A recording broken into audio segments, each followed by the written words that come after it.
다 같이 찬양하면서 5월 마지막 5째 주일 예배를 하나님 앞에 드리겠습니다. 주께 가오니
전능하사 천지를 만드신 하나님 아버지를 감사하며 그 외아들 우리 주 예수 그리스도를 믿사오니 이는 성령으로 잉태하사 동정녀 마리아에게 나시고 본디오 빌라도에게 고난을 받으사 십자가에 못 박혀 죽으시고 장사한 지 사흘 만에 죽은 자 가운데서 다시 살아나시며 하늘에 오르사 전능하신 하나님 우편에 앉아계시다가 저리로서 산 자와 죽은 자를 심판하러 오시리라. 성령을 믿사오며 거룩한 공예와 성도가 서로 특경하는 것과 죄를 사하여 주시는 것과 몸이 다시 사는 것과 영원히 사는 것을 믿사옵나이다. 아멘. 주는 나의 하나님이시라. 내가 주께 감사하리이다. 주는 나의 하나님이시라. 내가 주를 높이리이다. 여호와께 감사하라. 그는 선하시며 그의 인자하심이 영원하미로다. 아멘. 교동문 21번 시편 34편 말씀을 함께 교독하겠습니다. 교동문 21번 시편 34편 말씀 함께 교독합니다.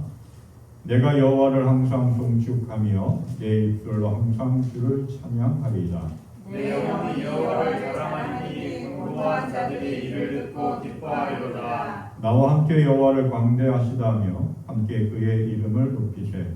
내가 여호와께 간구하니 내게 응답하시고 내 모든 두려움에서 나를 건지셨도다. 이 곤고한 자가 부르짖음에 여호와께서 들으시고 그의 모든 환난에서 구원하셨도다. 여호와의 천사가 주를 경외하는 자를 불러 진치고 그들을 건지시는도다. 너희는 여호와의 선하심을 맛보아 알지어다. 그에게 피하는 자는 복이 있도다. 너희 성도들아 여호와를 경외하라. 그를 경외하는 자에게는 부족함이 없도다. 젊은 사자는 궁핍하여 죽일지라도 여호와를 찾는 자는 모든 좋은 것에 부족함이 없으리로다. 아멘.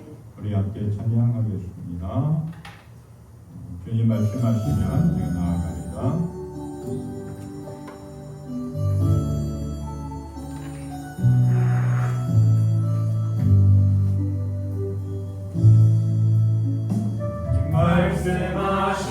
말씀하시면 내가 나가리라.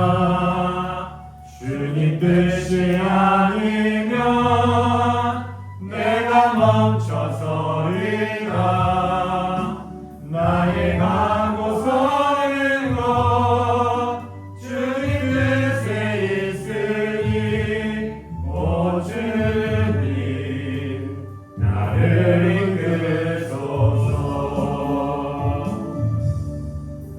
주님 말씀하시면 내가 나가리라.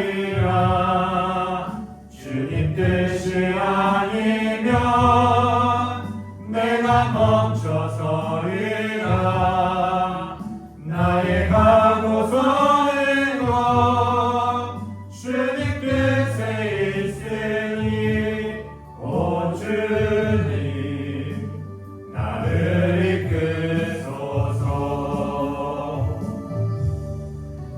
뜻하신 그곳에 나 있기 원합니다. 이끄신 대로 순종하며 살리니 연약한 내 영혼 통하여 일하소서. 주님 나라와 그 뜻을 위하여 뜻하신 그곳에 나 있기 원합니다. 이끄시는 대로 순종하며 살리니 연약한 내 영혼 통하여 일하소서. 주님 나라와 그 뜻을 위하여 오 주님 나를 이끄소서. 아멘. 날마다 숨쉬는 순간마다 찬양하겠습니다.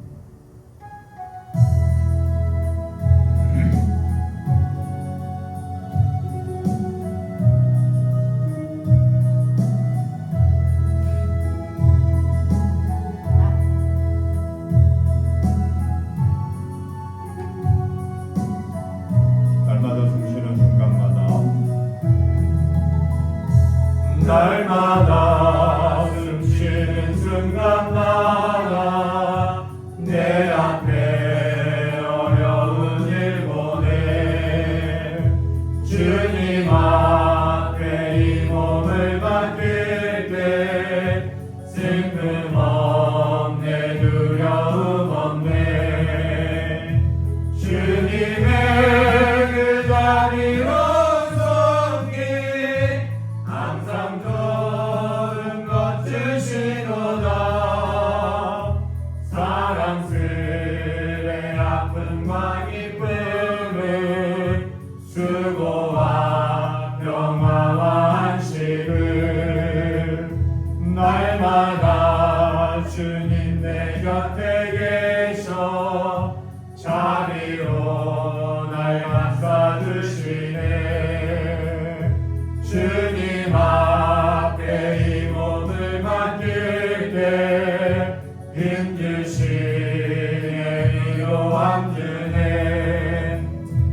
어린 나를 품에 안으시사 항상 편안함 주시도다. 내가 살아 숨을 쉬는 동안 살피신다 약속하셨네. 인생의 어려운 순간마다 주의 약속 생각해보네. 내 맘속에 믿음 잃지 않고 말씀 속에 위로를 얻네. 주님의 오신 바라보며 모든 어려움 이기도다. 흘러가는 순간순간마다 주님 약속 새겨봅니다. 아멘. 내는 주의 영광을 보내 찬양하겠습니다.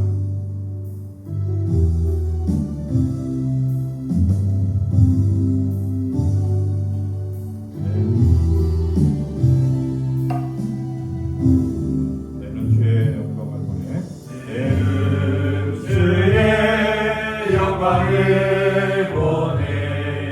우리 가운데 계신 주님 그 빛난 영광 온 하늘 덮고 그 찬송 온 땅 가득해. 내는 주의 영광을 원해. 찬송 가운데 서신 주님 내 얼굴은 온 세상 향하네. 권능의 발을 드셨네.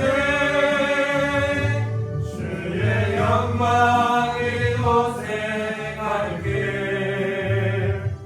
우리 선의 주님과 함께 찬양하며 우리는 전진하리. 모든 열방 주볼 때까지 하늘 아버지 우리 새롭게 하사 열방 중에서 주를 섬기게 하소서. 모든 나라 일어나 찬송 부르며 주님을 보게 하소서. 주의 영광 이곳에 가득해. 우린 선의 주님과 함께 찬양하며 우리는 전진하리. 모든 열방 주볼 때까지. 아멘. 우리 이 시간 한 마음으로 하나님 앞에 기도하겠습니다. 하나님 5월 가정의 날 여기까지 올 수 있도록 지켜주시고 인도하여 주신 하나님 감사합니다. 늘 주님의 말씀에 귀를 기울이고 그 말씀을 따라 살아가게 하여 주시고 또 말씀으로 승리할 수 있도록 은혜를 베풀어 주시옵소서. 세우신 이 화평교를 기억하여 주시고 은혜로 충만하게 채워 주시옵소서. 이번 주 수요일 지방자치단체 선거가 이루어지는데 하나님 합당한 그릇이 세워지고 정말 합당한 일꾼이 세워져서 이 나라를 새롭게 이끌어가도록 지혜와 권능을 허락하여 주시옵소서. 함께 기도합니다. 할렐루야. 하나님 아버지 날마다 우리의 삶 속에 은혜와 권능과 능력으로 역사하여 주시고 인도하여 주신 하나님 감사합니다. 늘 주의 은혜 안에 거하며 살아가기를 원합니다. 5월 가정의 달을 통해서 우리의 가정을 돌아보게 하여 주시고 또한 하나님의 은혜가 가득 찬 믿음의 가정을 세워나갈 수 있게 인도하여 주신 하나님 감사합니다. 더욱더 함께 하시옵고 은혜로 인도하여 주시옵소서. 늘 말씀 안에 거하기를 원합니다. 우리에게 말씀을 주신 하나님 말씀에 귀를 기울이고 그 말씀을 따라 살아가게 하여 주시옵고 말씀으로 승리할 수 있도록 은혜로 인도하여 주시옵소서.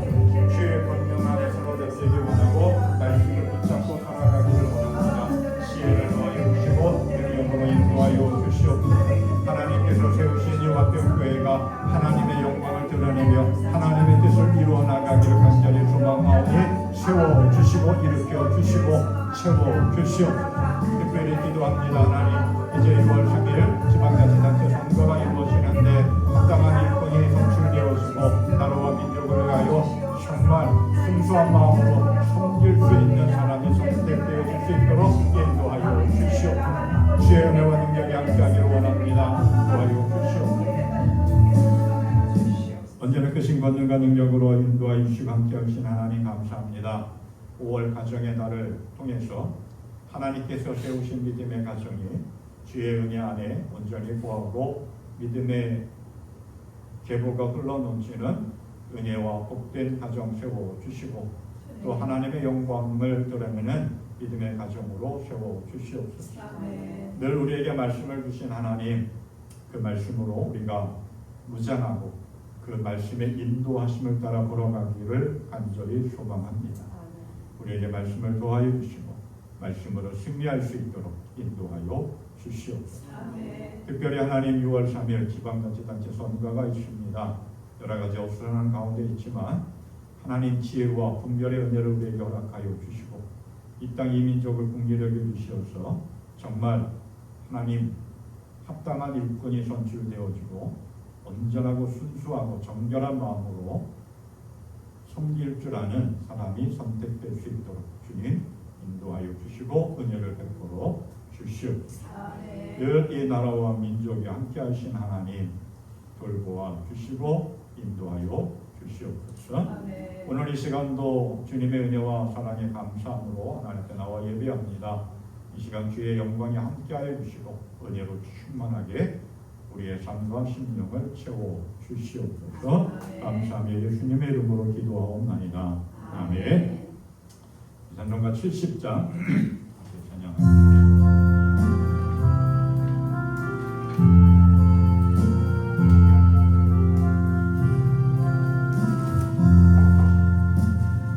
피난처 있으니 환난을 당한 자 이리 오라. 땅들이 변하고 물결이 일어나 산 위에 넘치되 두렵잖네. 이방이 떠들고 나라들 모여서 진동하나.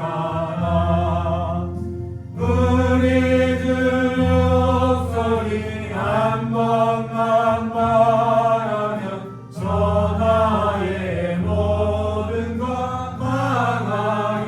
망하겠네. 만유주 하나님 우리를 도우니 피난처요.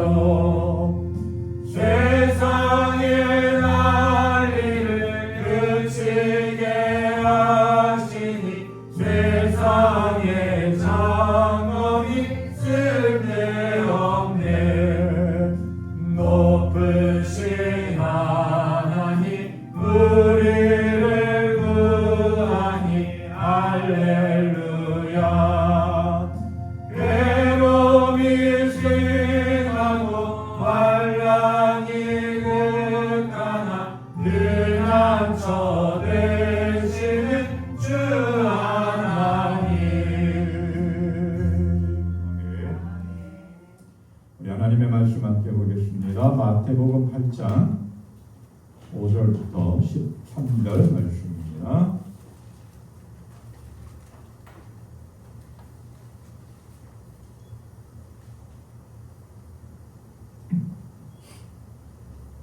마태복음 8장 5절부터 13절까지 말씀 우리 함께 교독합니다.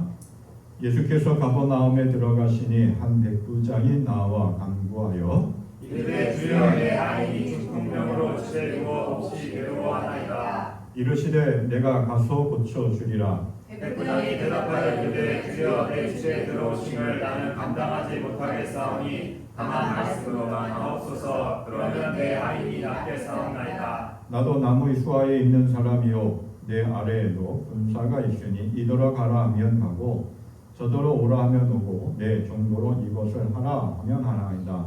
예수께서 들으시고 놀랍게 여겨 따르는 자들에게 이르시되 내가 진실로 너희에게 이르노니 이스라엘 중 아무에게서도 이만한 일들을 보지 못하였노라. 또 너희에게 이르노니 동서로부터 많은 사람이 이르러 아브라함과 이삭과 야곱과 함께 천국에 앉으려니와 그 나라의 온 자손을 각각 어떤 곳에 쫓겨나 거기서 울며 이를 가리게 되리라. 함께 봉독합니다. 예수께서 백부장에게 이르시되 사람들이 믿는 대로 되리라 하시니 그 즉시 하이니 아니라. 아멘.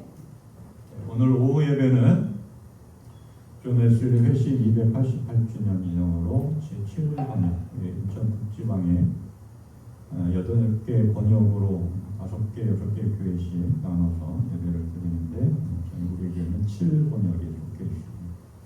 2시에 계산제육께서 연합으로 예배 드리는데 1시 30분에 교회에서 출발하도록 하겠습니다. 매년 저희가 함께 예배를 드리죠.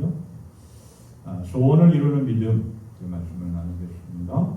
사람에게는 누구나 소원이 있습니다. 누구나 마음에 간절한 소원을 품고 삶을 살아갑니다.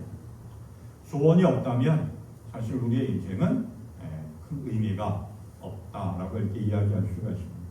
그만큼 누구나 간절한 소원이 있습니다. 대부분 우리는 어떠한 소원을 품고 삶을 살아가나요? 가정의 평안, 가족의 식구들의 건강, 또 자녀들이 건강하고 하는 일마다 잘 되기를 원합니다.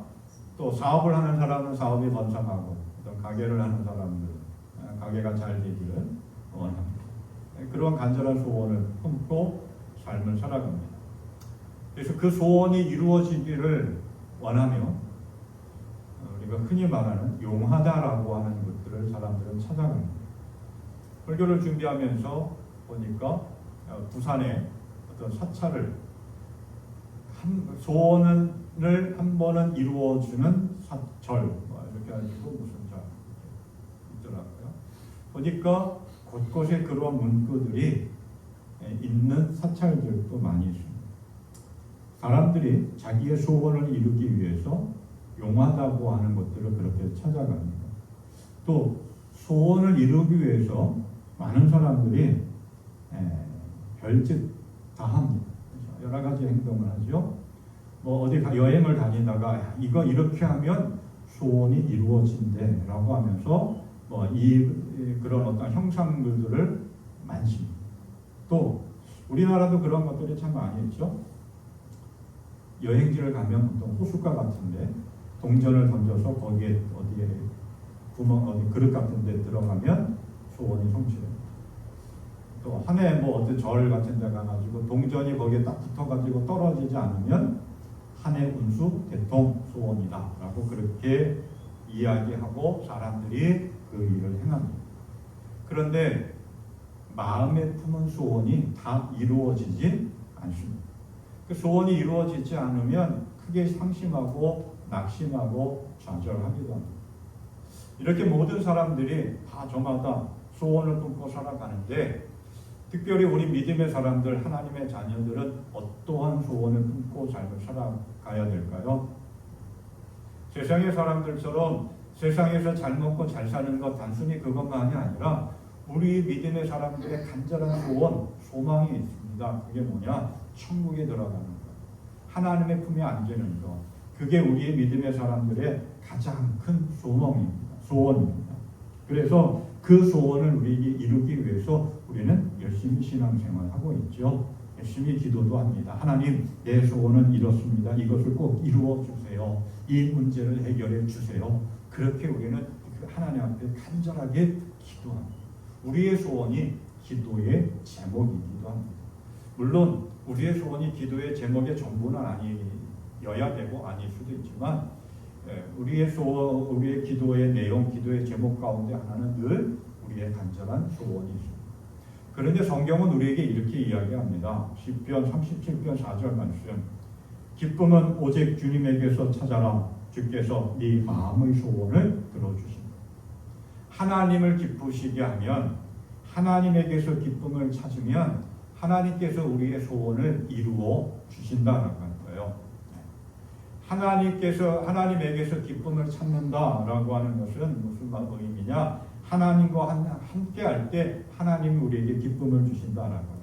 함께함의 기쁨이라고 하는 거죠. 하나님을 신뢰하고 하나님과 동행하는 삶, 하나님을 즐거워하는 것이 하나님에게서 기쁨을 찾는 신앙의 비결이라고 합니다. 그래서 우리는 늘 말씀을 묵상하고 기도하면서 하나님과 가까이 하려고 합니다.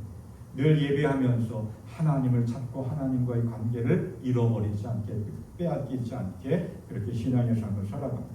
이러한 삶이 하나님께 기쁨이 되어지는 것이고 하나님이 주시는 기쁨을 누리는 것입니다. 그러한 기쁨, 하나님이 주시는 기쁨을 누릴 때, 하나님께 기쁨이 되어질 때 하나님이 우리의 소원을 이루어 주신다라고 약속하셨습니다. 우리는 세상을 살면서 각자 마음의 소원을 품고 삶을 살아갑니다.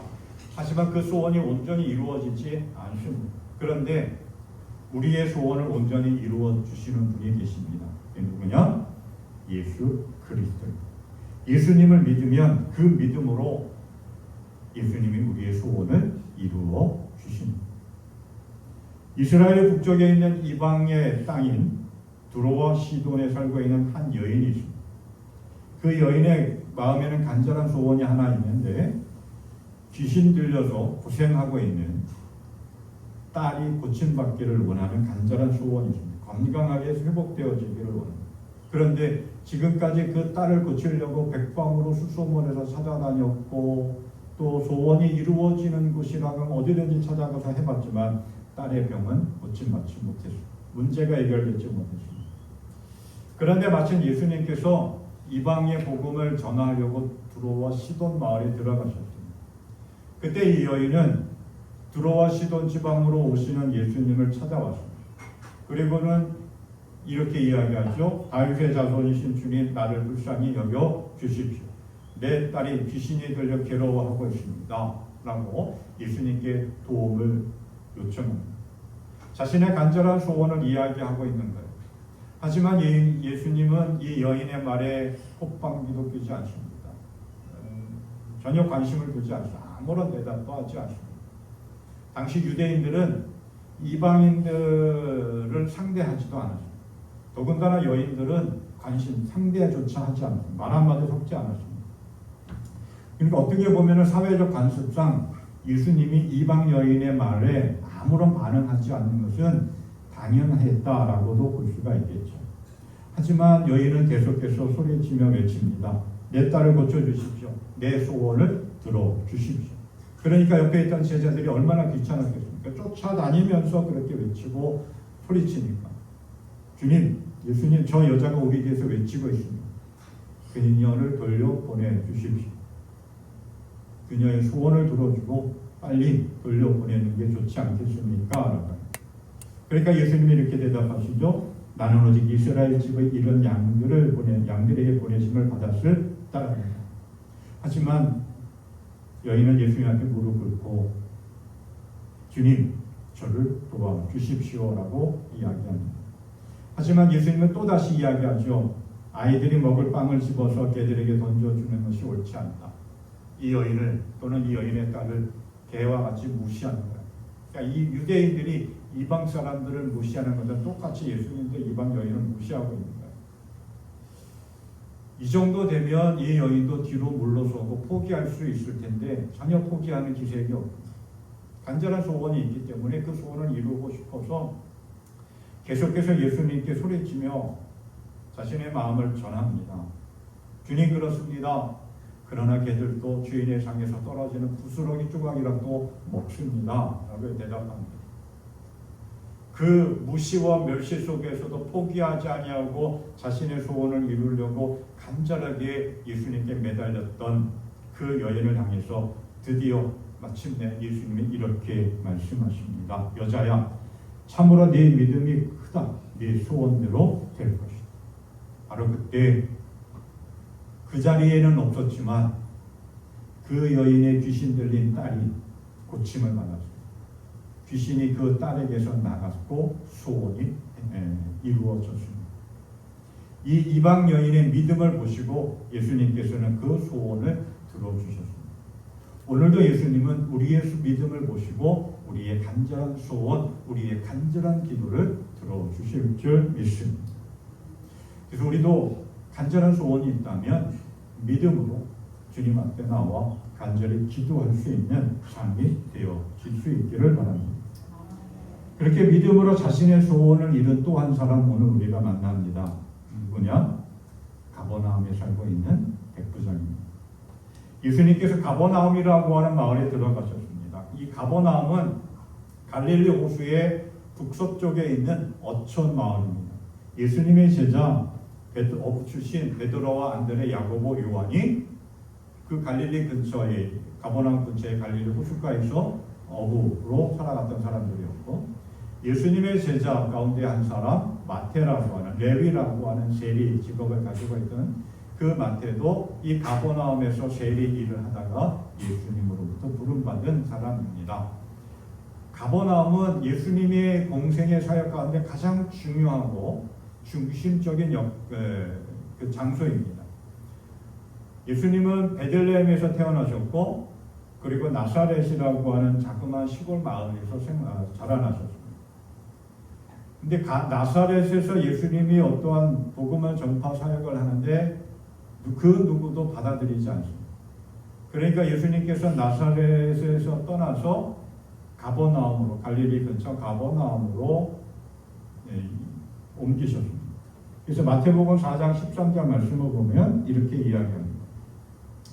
그리고 나사렛을 떠나 스불론과 납달리 지역 바닷가에 있는 가버나움으로 가서 사셨다.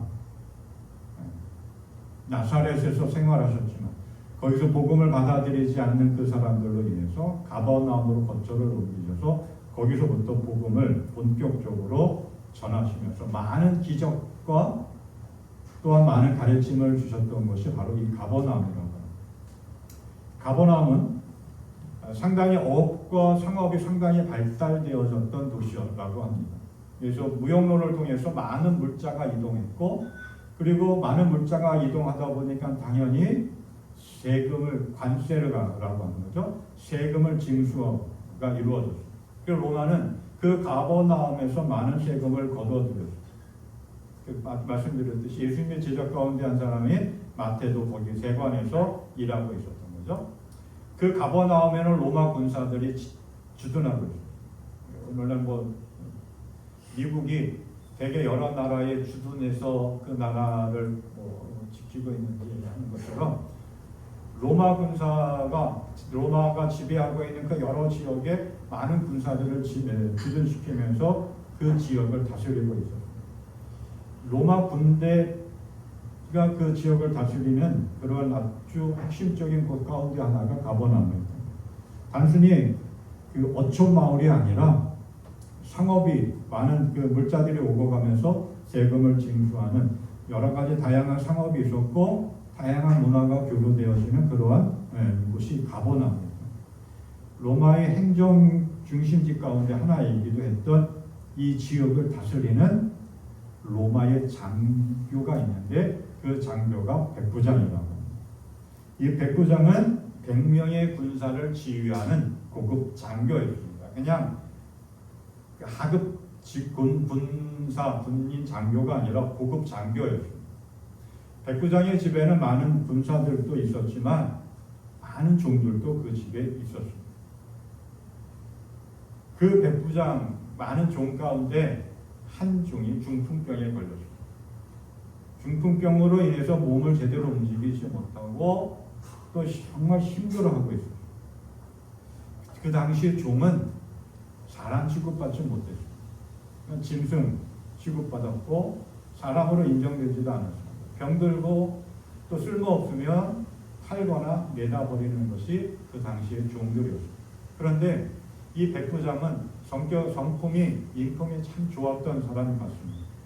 그 병든 종, 아무 쓸모없는 그 종을 사랑했다 이렇게 이야기합니다.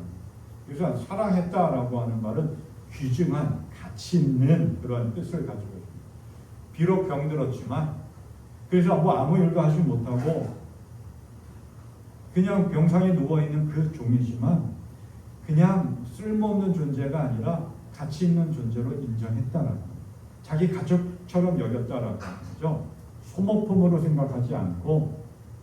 그래서 그 종을 고치려고 백부장은 백방으로 찾아다녔겠지요. 재산도 있었고 권위도 있었으니까 뭐 좋다고 하는 약을 갖다 주소 먹일 수도 있고 또 많은 의사들을 찾아다니면서 이 종을 고치려고 수고했을 것입니다.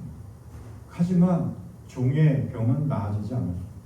그런데 마침 예수님께서 자기가 살고 있는 가버나움에 들어오신다라고 하는 소식을 듣고 한 걸음에 달려갑니다. 그리고 예수님 앞에 무릎을 꿇고 주님, 내 종이 중풍으로 집에 누워 몹시 괴로워하고 있습니다. 그 종을 고쳐달라고 하는 거예요. 간절한 소원을 담았어요. 그래서 예수님이 내가 가서 고쳐주마라고 말씀하시죠. 그랬더니 이 백부장이 그냥 예수님이 집에 가서 내가 고쳐줄게라고 하면 감사합니다 하고 예수님을 모셔서 자기 집으로 모시고 가면 하는 문제가 없고 더 좋았을 텐데 전혀 뜻밖의 이야기를 하죠. 이렇게 이야기합니다. 그렇죠? 주님, 나는 주님을 내 집에 모셔드릴 만한 자격이 없습니다. 그냥 말씀만 해주십시오. 그러면 내 종의 병이 나을 것입니다.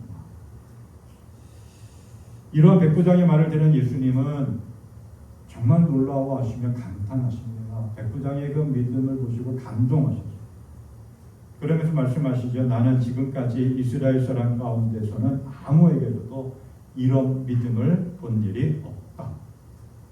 그렇게 백부장의 믿음을 칭찬하시면서 말씀하시죠. 가거라, 너 믿음대로 될 것이다. 바로 그때 백부장의 그 둥풍 떨린 종의 병이 나았습니다. 백부장의 소원이 이루어졌습니다. 백부장의 믿음을 보시고 예수님께서는 그의 간절한 소원을 이루어 주셨습니다. 오늘 우리도 이 백부장처럼 그 가나안 여인처럼 간절한 믿음으로 우리의 소원을 이루는 복된 삶이 될 수 있기를 소망합니다. 자, 그럼 백부장이 어떻게 그 소원을 이루었는가? 그리고 우리는 어떻게 우리의 간절한 소원을 이루는 그런 믿음의 삶이 될 수 있을까라고 하는 것을 이 백부장을 통해서 배웁니다. 자, 첫 번째로 백부장은 겸손히 간구함으로 그의 소원을 이루었습니다. 겸손함이라고 하는 것은 겸손이라고 하는 것은 우리가 신앙생활하는 데서 가장 중요한 요소 가운데 하나입니다. 그래서 성경은 우리에게 이렇게 말씀합니다. 베드로전서 5장 5절 6절 말씀. 모두가 서로 겸손의 옷을 입으십시오. 하나님께서는 교만한 자를 물리치시고 겸손한 사람에게 은혜를 주십니다. 그러므로 여러분은 하나님의 능력의 손 아래에서 스스로 겸손하십시오. 때가 되면 그분께서 여러분을 높이실 것입니다. 또 이사야서 57장 15절에서 이렇게 말씀합니다. 지극히 높으신 분 영원히 살아계시며 거룩하신 이름을 가지신 분께서 이렇게 말씀하십니다. 내가 비록 높고 거룩한 곳에 있으나 겸손한 사람과 함께하고 잘못을 뉘우치고 회개하는 사람과도 함께 있다. 겸손한 사람과 함께 있으면서 그들에게 용기를 북돋워 주고 회개하는 사람과 함께 있으면서 그들의 상한 마음을 아물게 하여 주십니다. 하나님은 겸손한 사람과 함께 하신다라고 합니다. 그리고 그 겸손한 사람에게 은혜를 베풀어 주신다라고 말씀하고 있습니다. 백부장은 겸손한 믿음과 겸손한 삶을 살아갔습니다. 그래서 예수님으로부터 그 믿음을 인정받고 그 인품을 인정받고 간절한 소원이 이루어지는 그러한 믿음의 복된 삶을 살아갔습니다. 백부장 상당히 고급 관리입니다. 100명의 군사들을 거느리는 고급 관리입니다. 그럼에도 불구하고 자신의 간절한 소원을 이루기 위해서 예수님을 찾아왔습니다. 그리고 예수님한테 무릎을 꿇습니다. 그리고 이야기합니다. 주님이라고 이야기합니다. 로마 시대에 로마인들에게 있어서 주님은 오직 한 사람뿐이 없습니다. 누구냐? 로마 황제. 로마 황제 이외에 다른 사람한테 이렇게 주님이라고 이야기하는 것은 배반이고 반역이고 불신, 그 자리에서 쫓겨날 수밖에 없는 그러한 상황입니다. 그런데 많은 사람들이 보는 앞에서, 더군다나 많은 유대인들이 보는 앞에서 로마의 고급 장교가 로마 황제한테 아니고 30대의 젊은 청년, 시골에서 올라온 그냥 보잘것없는 그러한 30대의 청년에게 주님이라고 무릎을 꿇습니다. 극히 겸손한 모습이죠. 단순히 자기 간절한 소원을 이루기 위해서 자기 종의 병을 고치기 위해서 그냥 허위로 무릎 꿇는 겸손함이 아니었던 거예요. 그래서 이렇게 이야기하죠. 내 종이 중풍으로 집에 누워서 몹시 괴로워합니다 라고 했을 때 내가 가서 고쳐주마 라고 하는 예수님의 말씀에 주님, 나는 주님을 내 집에 모셔드릴 만한 자격이 없습니다 라고 이야기합니다. 자, 한번 생각해 봅니다. 백부장의 집, 고급 관리고 그 가버나움을 다스리고 있는 통치자입니다. 그 지역의 수장이에요. 요즘 우리 식으로 말하면 이제 6월 3일에 지방자치단체장 선거를 하고 있지만 우리 식으로 말하면 구청장 정도 되는 사람이라고 생각해 보면 되죠. 이 사람이 부족할 것이 뭐가 있겠어요? 그렇죠? 집은 모든 좋은 것들이 다 갖춰져 있고 넓고 화려하고 깨끗하고 집안에 많은 종들이 있어서 명령만 하면 좋은 음식들을 가지고 예수님을 대접할 수 있습니다.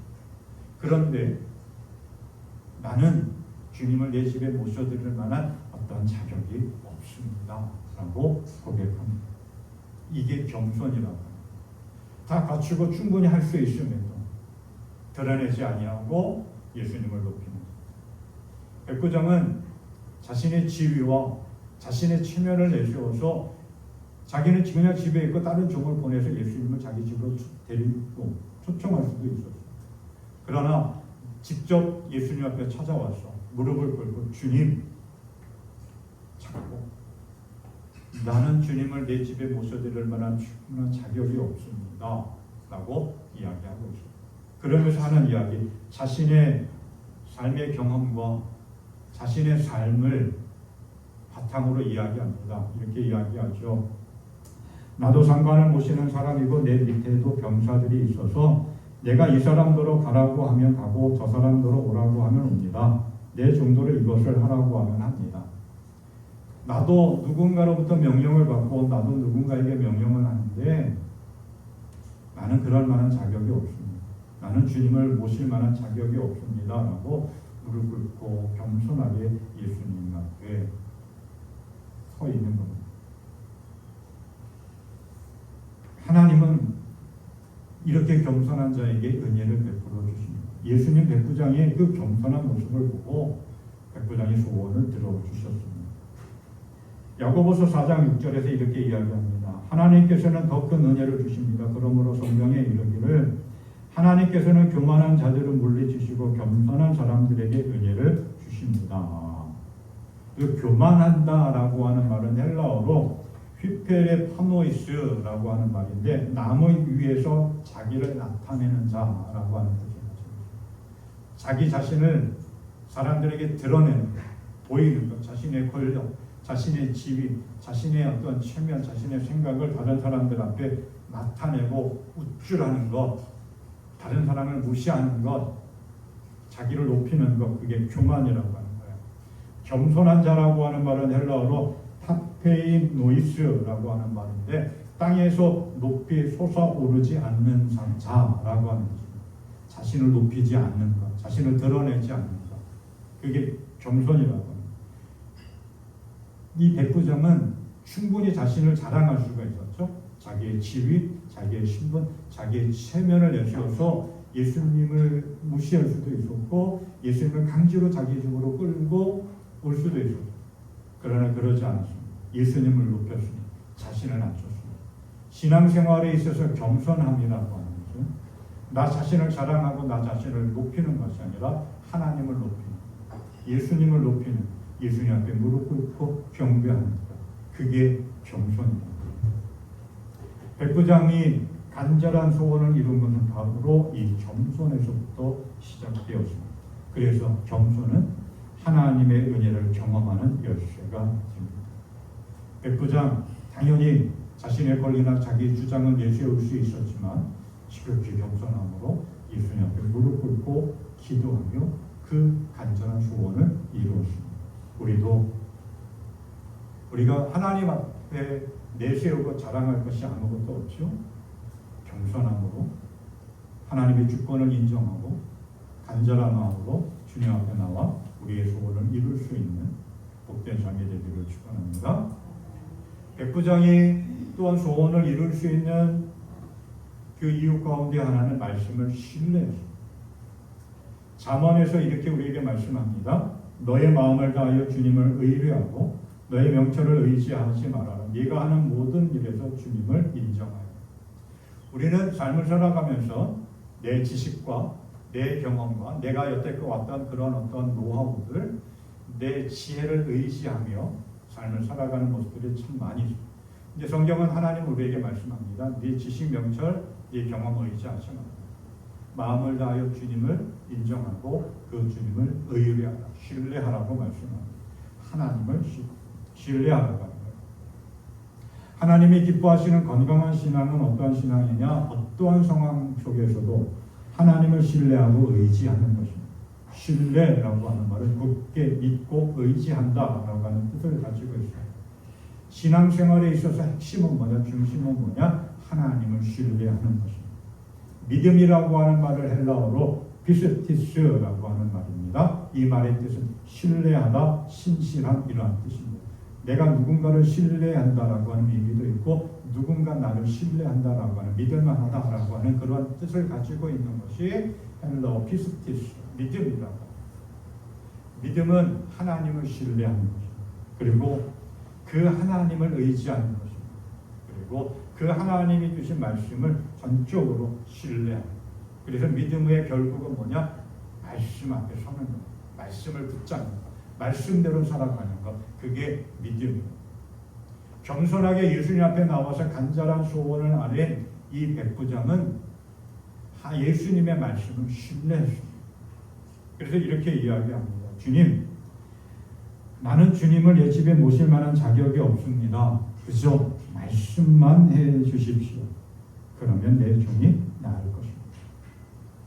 예수님의 권위를 인정했고 그 권위 속에서 나오는 예수님의 말씀을 신뢰했습니다. 그래서 말씀드렸던 것은 군대 조직 속에서 나타나는 자기의 삶의 이야기를 하면서 명령에 대한 권위를 이야기하면서 예수님의 말씀이 권위가 있기에, 권세가 있기에 나는 그 말씀을 신뢰합니다라고 이야기합니다.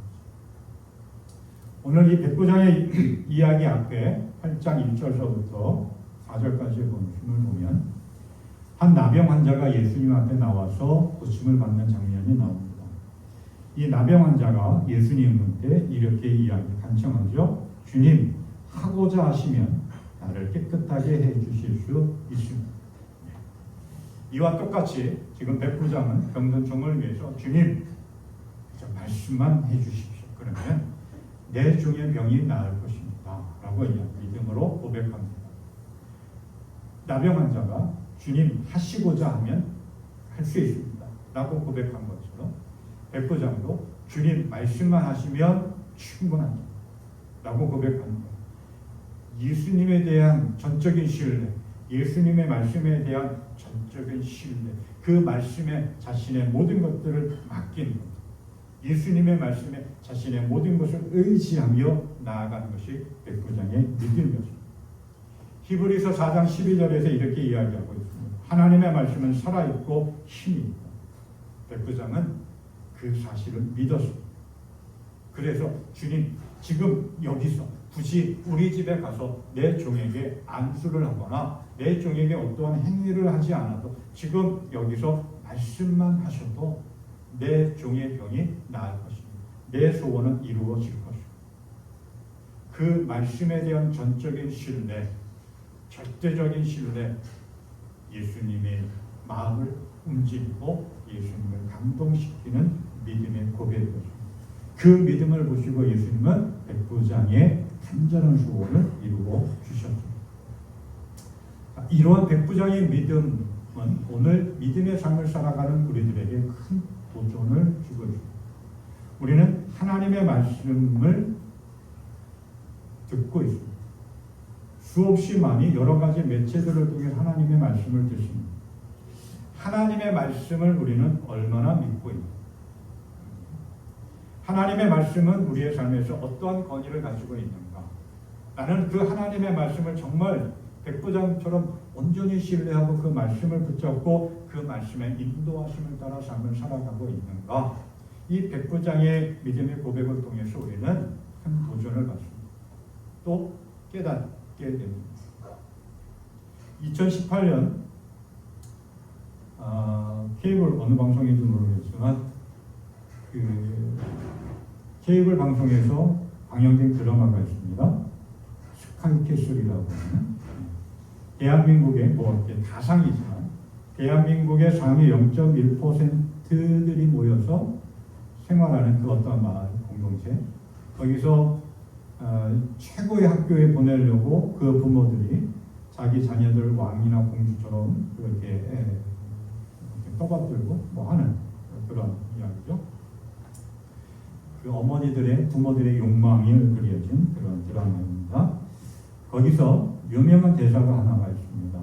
그 입시 코디라고 하는 그 선생이 어느 부모에게 좀 의심하고 또 이렇게 확신이 없는 그 어머니에게 이렇게 이야기했죠. 어머니 저를 믿으셔야 합니다. 우리는 하나님의 말씀을 얼마나 믿고 얼마나 의지하며 믿음의 삶을 살아가고 있는가. 믿음은 하나님의 말씀을 절대적으로 전적으로 신뢰하고 그 말씀대로 살아가는 것입니다.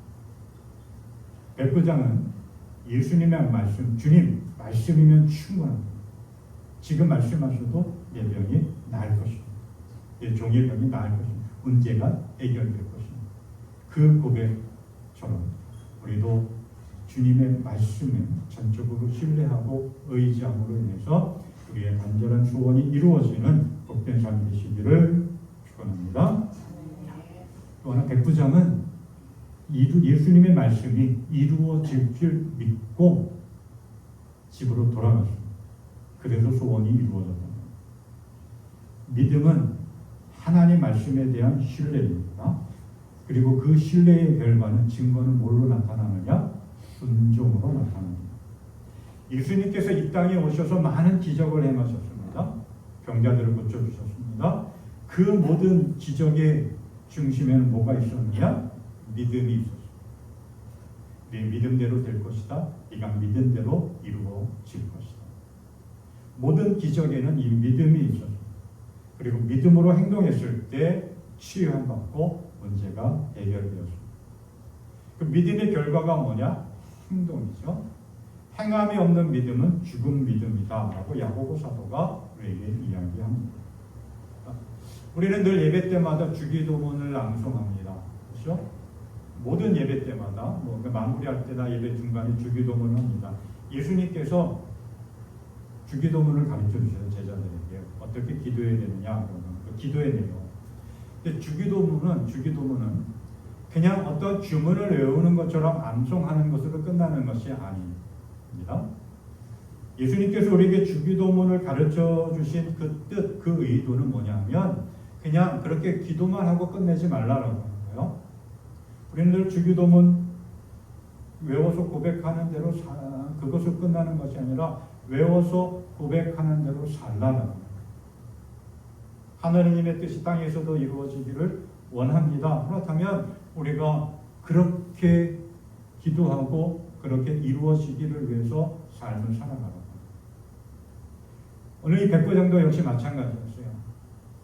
가거라, 네가 믿은 대로 될 것이다.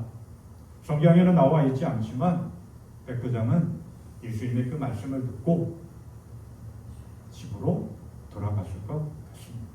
누가복음과 연관돼서 마가복음과 동일한 말씀이 나오는 마가복음과 연관돼서 이야기하면 마가복음에서는 백부장이 직접 예수님을 찾아가지 않았어요. 종을 보냈습니다. 종이 집으로 예수님의 말씀을 듣고 집으로 돌아왔을 때 병든 종이 깨끗하게 나았습니다. 자, 믿음의 여인 한나가 있습니다. 한나의 남편 엘가나는 두 명의 아내가 있습니다. 한나와 분인나. 근데 분이 나는 자녀가 있어서 뭐 떵떵거리고 부족함이 없이 늘 행복하게 삶을 살아갔지만 한나는 아이를 출산하지 못해서 늘 주눅이 들었습니다. 그러나 남편 엘가나는 분이나보다는 한나를 더 많이 사랑했습니다. 근데 그것으로는 만족하고 부족했던 거죠. 남편이 사랑을 받지만 자녀가 없어서 출산하지 못해서 그 아픔, 그 상처가 더 컸던 거예요. 더군다나 분이나는 자기가 아이를 낳았다라고 하는 것 때문에 자녀를 낳지 못한 한나를 여러 가지 모습으로 괴롭혔어요. 그 마음에 상처가 있어요.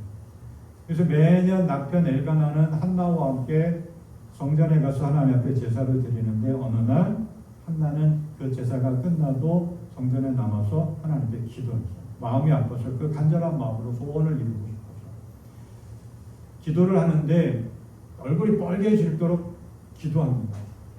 입은 벌리는데 소리가 나지 않는 거예요. 근데 성전의 의자에 앉아있는 엘리 선지자가 그 모습을 보면서 아, 쟤 술 취했구나, 술 먹었구나 라고 생각했던 거예요.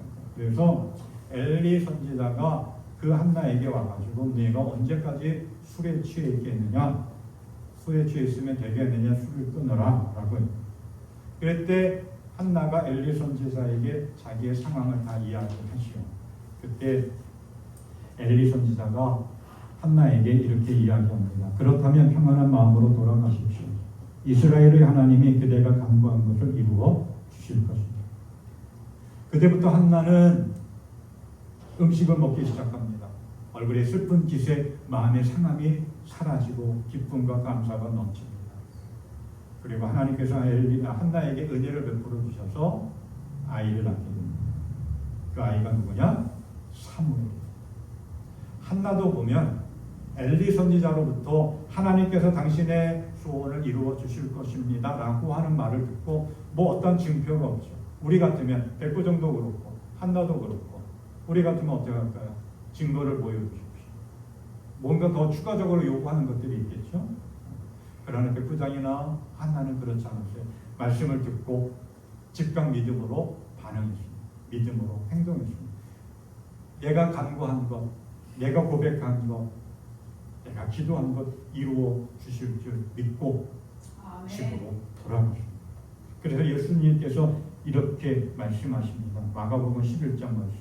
하나님을 믿어라. 내가 진정으로 너에게 말한다. 누구든지 이 산더러 벌떡 일어나서 바다에 빠져라 하고 말하고 마음에 의심하지 않고 말한 대로 될 것을 믿으면 그대로 이루어질 것이다. 그러므로 나는 너에게 말한다. 너희가 기도하면서 구하는 것은 무엇이든지 이미 그것을 받은 줄로 믿어라. 그리하면 너희에게 그대로 이루어질 것이다. 믿은 대로 될 것이다. 그 예수님의 말씀을 신뢰하고 의지할 수 있기를 바랍니다. 그리고 그 믿음, 그 말씀에 믿음으로 행동할 수 있는 우리의 삶이 될 수 있기를 바랍니다. 그때 하나님은 우리의 소원을 이루어 주십니다. 교육 심리학자 에브럼 메슬로우라고 하는 사람이 인간의 본능적 욕구를 이야기했습니다. 네 가지: 생존에 대한 욕구, 안전에 대한 욕구, 인정받고자 하는 욕구, 자아 실현의 욕구. 그러니까 사람은 저마다 다 누구나 한두 가지씩의 간절한 소원을 품고 살아간다는 거예요. 그 소원을 이루기 위해서 수없이 많은 노력을 하고 또 세상의 사람들은 이 소원을 이루어준다라고 하는 것들을 찾아다니면서 자기의 소원을 이루려고 합니다. 그러나 정말 소원을 이루어주는 분은 하나님. 하나님이 그래서 말씀하셨죠. 여호와를 기뻐하라. 그가 네 마음의 소원을 네게 이루어 주시리라. 소원과 믿음은 우리의 삶을 살아가게 하는 원동력과 같습니다. 소원은 우리가 무언가를 바라는 마음이고, 믿음은 그 소원을 이룰 수 있도록 힘을 주고 또 어떤 동기를 주는 확신을 의미합니다. 백부장은 간절한 소원이 있었어요. 자기의 사랑하는 종의 병이 낫는. 가나안 이방 여인도 간절한 소원이 있었습니다. 자기 딸이 치유하는. 한나도 간절한 소원이 있었습니다. 아이를 출산하는 것.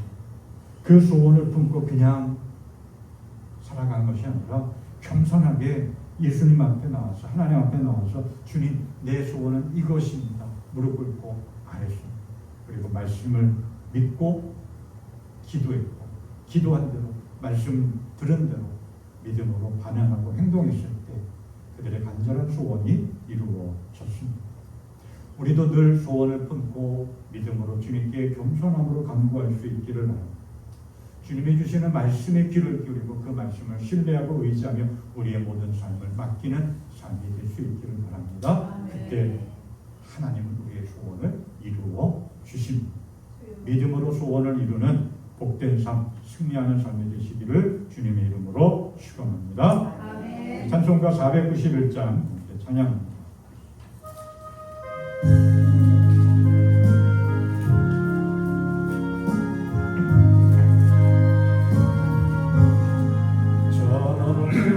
곳을 향하여 날마다 나아갑니다. 내 뜻과 정성 모아서 날마다 기도합니다. 내 주여 내가 붙드사 그곳에 있게 하소서. 그곳은 빛과 사랑이 언제나 넘치옵니다.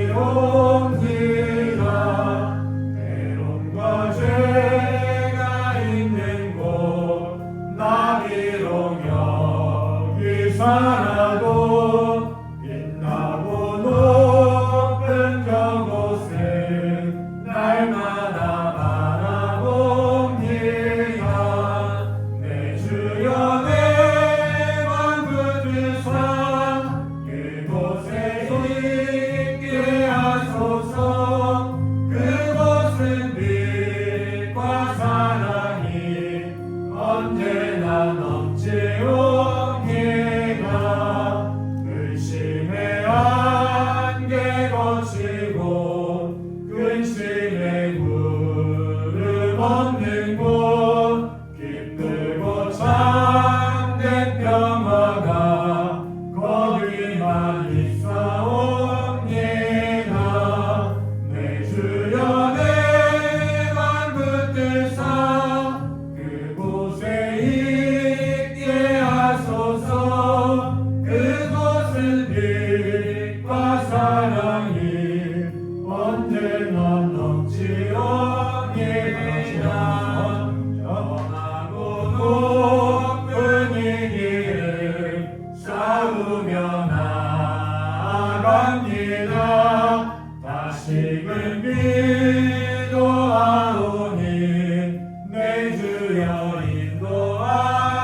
인도하소서. 내 주여 내 맘 붙드사 그곳에 있게 하소서. 그곳은 빛과 사랑이 언제나 넘치옵니다. 내 주를 따라 올라가 저 높은 곳에 웃듯서 영원한 목강 그리며 즐거운 노래 부르리. 내 주여 내 맘 붙드사 그곳에 있게 하소서. 그곳은 빛과 사랑이 언제나 넘치옵니다. 아멘. 기도하겠습니다. 언제나 우리의 삶 속에 함께 하시며 우리의 간절한 소원을 들어 응답하여 주신 하나님 감사합니다. 삶을 살아가면서 참 다양한 소원, 간절한 소원을 품고 있는데 하나님 그 소원을 땅에 묻혀두는 것이 아니라 겸손히 주님 앞에 나와 무릎 꿇고 간절히 간구할 수 있게 하여 주시옵소서. 주님의 말씀을 전적으로 신뢰하고 주님께 우리의 모든 것들을 맡기며 맡긴 만큼 기도한 만큼 믿음으로 행할 때 우리의 소원을 들어주시는 하나님을 바라보며 걸어갈 수 있도록 인도하여 주시옵소서. 그 믿음으로 주님께 더 가까이 나가기를 원합니다. 우리의 믿음을 보시고 우리의 소원을 들어 응답하여 주시는 하나님, 그 하나님께 감사하며 찬양하며 예배합니다. 또한 그 하나님께 감사함으로 귀한 예물 드립니다. 드린 손길 주님 붙잡아 주시고 은혜와 권능과 능력으로 역사하여 주시옵소서. 이 땅에서의 삶의 부족함이 없게 충만하게 채워주시고 또한 감당할 수 있는 은혜와 능력을 우리에게 도와여 주시옵고 하늘의 보좌를 우리에게 허락하여 주시옵소서. 주님께 드려진 예물이 하나님의 영광을 위하여 값지게 쓰임받기 원합니다. 오병이의 놀라운 기적과 영광으로 역사하여 주시고 하나님의 뜻을 이 땅에 이루어 나갈 수 있도록 사용하여 주시옵소서.